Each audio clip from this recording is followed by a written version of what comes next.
नमस्कार दोस्तों। चलिए आज अमेरिकन लिटरेचर के एक बहुत ही इम्पॉर्टेंट प्ले को आसान भाषा में समझते हैं। मैं बात कर रहा हूँ आर्थर मिलर के classic death of a salesman की। अगर आप इस प्ले के कैरेक्टर्स, इसके थीम्स और इसकी गहराई को आसानी से समझना चाहते हैं तो बस बने रहिए, ये एक्सप्लेनर आपके ही लिए है। आप जानते हैं ये प्ले इतना ज्यादा पावरफुल है कि इसे 1949 में पुलित्जर प्राइज मिला था। और सबसे कमाल की बात क्या है कि 70 साल से भी ज्यादा हो गए हैं, लेकिन इसकी कहानी, इसके मुद्दे आज भी उतने ही सच्चे लगते हैं। तो हम क्या करेंगे, इसके पहले एक्ट पर अच्छे से फोकस करेंगे ताकि इसकी पूरी बुनियाद समझ आ जाए। प्ले शुरू होता है और पहली कुछ लाइंस में ही आपको ये सुनने को मिलता है, I am tired to the death. मैं मौत तक थक चुका हूँ। ये शब्द हैं हमारे मेन कैरेक्टर विली लोमन के, एक सेल्समैन जो अपनी पूरी जिंदगी काम करने के बाद अब बिल्कुल हार चुका है। तो चलिए इसकी कहानी में घुसते हैं। हम मिलते हैं विली लोमान से। वो एक 63 साल का ट्रैवलिंग सेल्समैन है और जब प्ले शुरू होता है तो वो अपनी सेल्स ट्रिप को बीच में ही छोड़कर घर लौट आया है। क्यों? क्योंकि वो इतना थक चुका है, इतना मेंटली ड्रेन्ड है कि उससे गाड़ी तक नहीं चलाई जा रही। बस यहीं से हमें उसकी हालत का अंदाजा लगना शुरू हो जाता है। तो सवाल उठता है, आखिर ये विली लोमन है कौन? देखिए, वो 63 साल का है, थका हुआ है और उसका दिमाग भी ठीक से काम नहीं कर रहा। उसको एक गलत फहमी है। वो मानता है कि वो न्यू इंग्लैंड में बहुत वाइटल है, मतलब एक बहुत बड़ा इंपॉर्टेंट सेल्समैन। पर सच्चाई से बिल्कुल अलग है। वो अपने पास से, अपनी नाकामयाबियों से पूरी तरह घिरा हुआ है। और जानते हैं, उसका घर भी उसकी हालत को दिखाता है। चारों तरफ ऊंची ऊंची बिल्डिंग्स बन गई हैं और उसका छोटा सा घर उनके बीच में फंस गया है, बिल्कुल विली की तरह, ट्रैप्ड। लेकिन विली इस कहानी में अकेला नहीं है। इस पूरी कहानी का जो दिल है ना, वो है उसकी फैमिली, लोमन फैमिली। उनके आपसी रिश्ते, उनका प्यार, गुस्सा, उम्मीदें, सब कुछ यही इस पूरे प्ले की ट्रेजेडी की जड़ है। चलिए सबसे पहले मिलते हैं विली की पत्नी लिंडा से। आर्थर मिलर ने स्टेज डायरेक्शंस में उसके बारे में एक कमाल की लाइन लिखी है, she more than loves him, she admires him. यानी वो उससे प्यार ही नहीं करती, वो उसकी इज्जत करती है, उसको एडमायर करती है। इस लाइन को याद रखिएगा। लिंडा सिर्फ एक पत्नी नहीं है, वो विली के टूटे हुए सपनों को जोड़े रखने वाली हिम्मत है।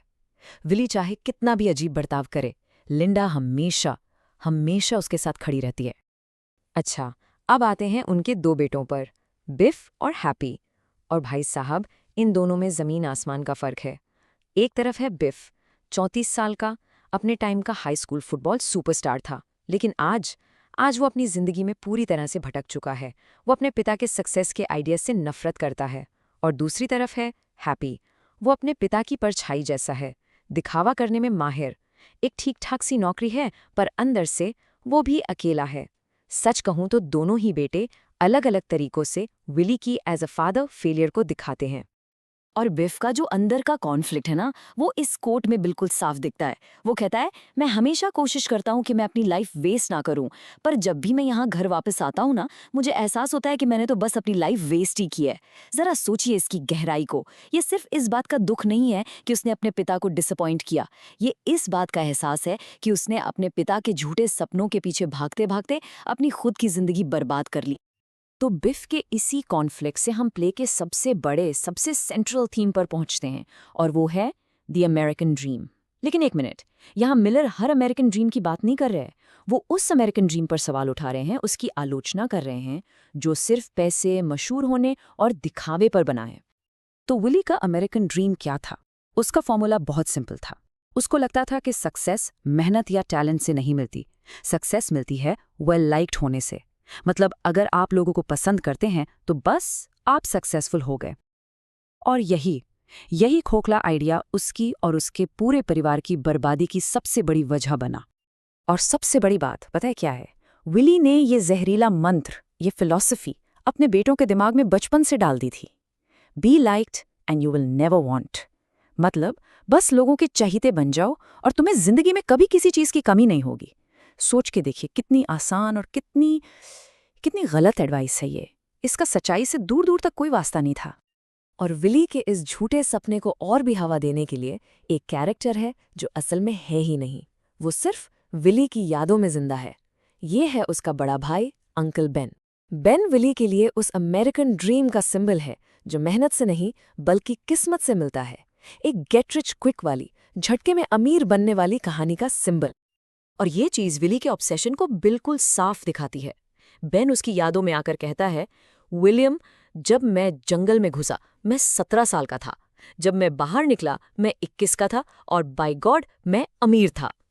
अब देखिए, इसमें मेहनत की कोई बात ही नहीं है, कोई प्लान नहीं, कोई स्ट्रैटेजी नहीं, बस एक जादू की तरह अमीर बन गया।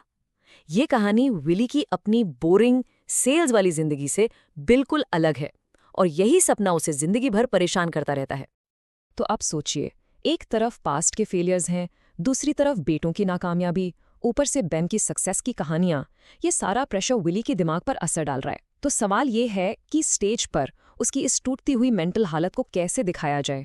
यहाँ आर्थर मिलर ने एक कमाल की टेक्निक इस्तेमाल की है। मिलर इस टेक्निक को कहते हैं साइकिक टाइम। अब इसका मतलब आराम से समझिए, ये नॉर्मल फ्लैशबैक्स जैसा नहीं है जहां कहानी पीछे जाती है। नहीं, यहाँ पास्ट खुद चलकर प्रेजेंट में आ जाता है। ऐसे समझिए कि विली के दिमाग में पास्ट और प्रेजेंट के बीच की जो दीवार है ना, वो बिल्कुल टूट चुकी है। उसकी यादें इतनी असली हैं कि वो उसकी आज की सच्चाई पर हावी हो जाती हैं। चलिए, इसका एक परफेक्ट एग्जाम्पल देखते हैं। एक पल में विली अपनी पत्नी लिंडा से किचन में खड़ा है, आज प्रेजेंट में, और वो पूछता है, द बॉयज इन, मतलब क्या लड़के घर पर हैं? बिल्कुल नॉर्मल सा सवाल। और अगले ही पल, बिना किसी वार्निंग के, बिना किसी ट्रांजिशन के, वो अपने पास्ट में पहुंच जाता है।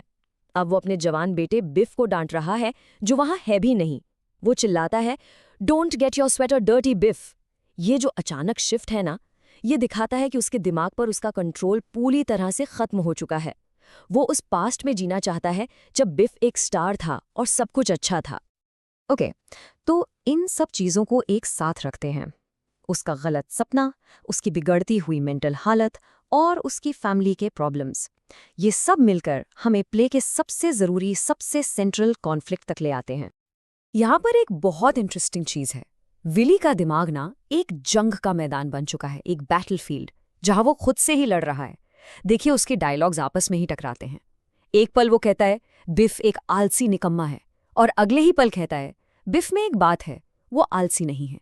ये सिर्फ कन्फ्यूजन नहीं है दोस्तों, ये उसकी उम्मीदों और सच्चाई के बीच की एक लड़ाई है। वो दिल से चाहता है कि बिफ सक्सेसफुल हो, लेकिन सच्चाई उसे झूठला देती है। और यही लड़ाई हमें इस प्ले के बिल्कुल इमोशनल कोर तक ले आती है, यानी विली और बिफ का कॉन्फ्लिक्ट।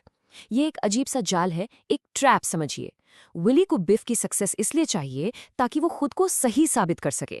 वो सोचता है कि अगर मेरा बेटा कामयाब हो गया तो इसका मतलब मैंने अपनी जिंदगी में सही फैसले लिए। लेकिन बिफ, उसको अपनी असली पहचान बनाने के लिए अपने बाप के इन्हीं झूठे सपनों से आज़ाद होना पड़ेगा। दोनों ही एक दूसरे से वो चीज़ मांग रहे हैं जो दूसरा दे ही नहीं सकता।